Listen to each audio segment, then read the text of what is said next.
Hi everyone, I am advocate सपना कौशिक और आज हम डिस्कस करने वाले हैं कि क्या अगर किसी व्यक्ति को पहले से ये नहीं पता कि जिस व्यक्ति को वो जाति सूचक शब्द कह रहा है उस व्यक्ति की जाति क्या है, तो क्या तब भी उसके ऊपर मुकदमा चलाया जा सकता है SC/ST एक्ट के तहत। आज हम उसी को डिस्कस करेंगे, लेकिन उससे पहले एक और इम्पॉर्टेंट बात कि अगर आपने हमारा YouTube चैनल अभी तक सब्सक्राइब नहीं किया तो प्लीज़ चैनल को सब्सक्राइब कीजिए ताकि हम आपको ऐसे ही लीगल अपडेट्स दे सकें। रिसेंटली गुजरात हाई कोर्ट ने एक अपील को डिसाइड करते वक्त ये कहा कि अगर कोई भी व्यक्ति किसी को जाति सूचक शब्द कहता है और उसको पहले से उसकी जाति के बारे में नहीं पता, उसकी कास्ट नहीं पता, और फिर भी वो किसी को जाति सूचक शब्द कहता है तो उसके ऊपर मुकदमा SC/ST एक्ट के तहत नहीं चलाया जा सकेगा। वो तभी चलाया जाएगा जब उस व्यक्ति को पहले से आरोपी की जाति पता हो और वो व्यक्ति SC/ST एक्ट के तहत आता हो,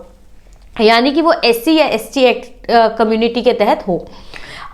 ये मामला कुछ इस तरीके से था कि दो व्यक्तियों ने एक महिला से सेक्सुअल रिलेशनशिप बनाने की डिमांड की, और जब उस महिला ने उनको डिमांड को नहीं माना, उनके साथ रिलेशनशिप बनाने से मना कर दिया और अपने पति को बता दिया, तो उन दोनों व्यक्तियों ने उस महिला के पति को गाली दी और एक गवाह भी जो इसमें है उसको लात मारी।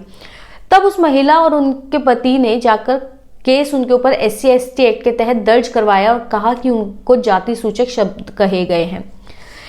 इसी केस में जब इन दोनों व्यक्तियों ने सेशन कोर्ट से एंटीसिपेटरी बेल की मांग की तो सेशन कोर्ट ने बेल देने से मना कर दिया, और इसी केस में इन लोगों ने गुजरात हाई कोर्ट में अपील फाइल की थी और अपने लिए एंटीसिपेटरी बेल की डिमांड की थी।